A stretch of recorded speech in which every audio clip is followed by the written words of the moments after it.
Good afternoon, Tom. Thank you for being here for Tom Campbell Answers Your Questions series. I have a question that is left over from the last fireside chat we did. This is from Marcia.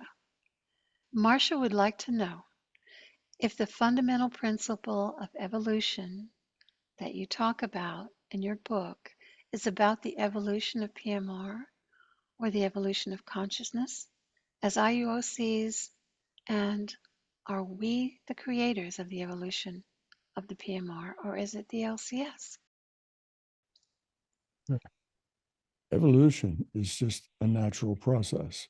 And indeed, I talk about the evolution of PMR, the evolution of the virtual reality, according to the rule set of the virtual reality. It evolves according to the rule set. And I talk about the evolution of consciousness.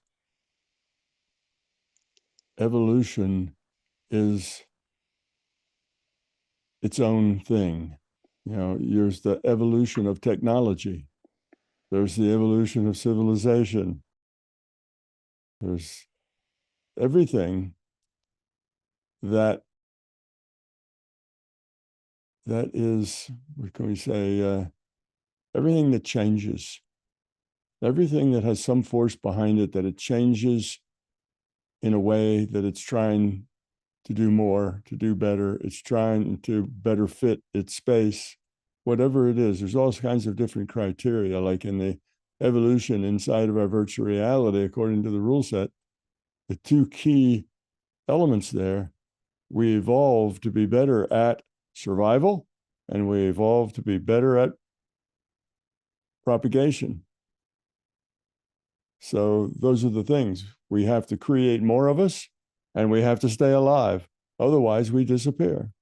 And that's kind of, we don't evolve. So at the bottom, those are the two criteria for successful evolution, is that you procreate and that you survive. Everything else now will take care of itself. If you have a change, if you happen to be taller or smaller or whatever, and that's a good thing, then that will persist. If you happen to have some kind of a unusual statistical thing about you, and it's a bad thing, well, that will eventually go away. See, that's evolution. So the things that work stay, the things that don't work disappear over long amounts of time. Okay, so that's how evolution is there. Now, the evolution of technology, well, we can see that starts with the wheel, fire, technologies that are extremely basic. And the wheel and the fire put together creates a technology like in pottery and ceramics. You put that ceramic on a wheel, and you have to heat, it up in an oven to make the clay bake and get hard. So evolution of technology depends also on humans, though. Humans are the users of technology. So the humans have a need, like for a clothes washing machine. Well, going down to the stream and beating your clothes against rocks, with another rock is a little hard on the fabric. It wears clothes out, and it doesn't really get them all that clean. So, you have technology inventions because the people can use them. So now let's get it in terms of economics then. A clothes washer can sell. That's a successful invention because it helps do a job that otherwise takes a lot of time and a lot of work and still isn't all that great a job. And it does a better job with less time and less work because the machine does most of the work, and it doesn't beat your clothes with a rock. It just swishes them around in hot soapy water. So it's a big improvement, you see. So that gives that invention value. If the invention has value, it can be manufactured and sold for profit, for money. Okay, so then we can talk about how money drives evolution. Well, we evolved. Remember back in the days when there were videotapes? You actually put a big reel of tape in and made pictures on it, videotapes. And there was this big struggle between, I think it was Betamax and something else, whereas one of them actually had the better technology. I think it was Betamax, but it was too late to the market. And the market was already a big market that was already invested in something that was incompatible with Betamax. VHS. Yeah, VHS, that I was it. remember choosing Yeah, Betamax over the VHS. The video store at the time had some of both. And I right. thought the Beta just Better technology should seemed have risen to better. the top.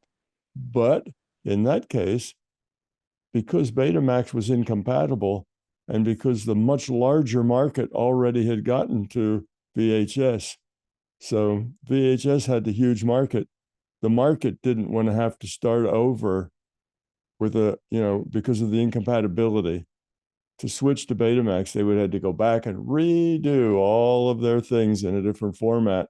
And the market didn't want to do that. So VHS was the winner. Well, of course, VHS was only the winner until CDs came along, and then after CDs came along and DVDs, and well, now we've almost given up on devices because they change so fast. Now we just download, everything's online. So all of that's evolution. It's the evolution of our technology from, radio to TV to the internet. It does that. So that's evolution. Things build upon the past. You make inventions, you come up with good ideas. If your ideas have merit, if they have value, then they go forward. If they don't have value, then they don't go forward. In our culture, economic value is the key. So if you're talking about products, the key thing that in their evolution isn't procreation and survival. Well, I guess you might say survival, but it's Yeah. economic value. Things that have economic value go forward. Things that don't have economic value fall by the wayside. And that's true even if sometimes they have superior technology. The Hmm. economic value was lost because they were slow to get to market. Had the Betamax got to the market 2 years earlier, they would have swept the market, and Yeah. VHS wouldn't have had a chance because they had better technology. But they just got there a little late, and then they got run over by time. So evolution is just a concept that if you have something that can change, technology can change. Mm-hmm. And if there's something intelligent behind the change, then that change will keep evolving. It'll be getting better and better and better. Legal systems evolve, social systems evolve, monetary systems evolve. Used to be, I'd give you so many potatoes and you'd give me a chicken. We've systems change because the changes are better. Somebody judges them better. Now, Yeah. with consciousness evolves by lowering entropy. That is creating more information. Consciousness is an information system. If it has no information, then it's dead, it's gone. There is no information system. So it creates information, it creates more information, better information, more useful information, more significant information, and it keeps evolving by doing that. So that's how consciousness evolves. And very long logical process, takes us to the point that lowering entropy within consciousness is equivalent to that consciousness being more caring, being kinder, being gentler, becoming love. That is the low entropy path in consciousness. And the high entropy path in consciousness is fear. So that's if you want to evolve in consciousness, you move toward sharing and caring and becoming love. When you de-evolve in consciousness, you become more fearful. Now, all of those physical things you were talking about developing through more information, more value, more Mhm. efficiency, those don't necessarily carry with it low entropy consciousness. No, That is separate. they get their value from people. They get their value from consciousness. The say information technology gets its value from its use with conscious beings. We humans, we humans like to communicate. We have a lot of things we need to say, and well, language evolved. It's another thing that evolved. But all of the when you evolve technology, it's because there are humans evaluating that technology. It's the value of humans that matters. If the humans aren't around, technology doesn't matter at all. You can have an amazing technology and do all kinds of things, but all you got are rocks and trees and dogs and cats. It won't make any difference whatsoever. There's no value in a stereo system, to a dog. Well, stereo system is quite a bit of fancy technology, but dogs or cats and clams and birds really couldn't care less. So it's not their value that matters. The value of those things are the value to humans, the value to consciousness. Now, humans themselves are just avatars. They're not really conscious in and of themselves. Your elf isn't conscious. Your elf is just an avatar. So humans are like the elf. They're not conscious. They're avatars, but they have a conscious player that makes all their choices, and that's who you and I are. We are all pieces of consciousness. So ideally, the striving for value in advancing technology or other things is coupled with lower entropy consciousness in an ideal situation, because the two don't Exactly. necessarily go together. No, That I think that that's type of generally, but evolution. they do. They enable technologies. If you had a technology that enabled consciousness to do better, then that technology would have value.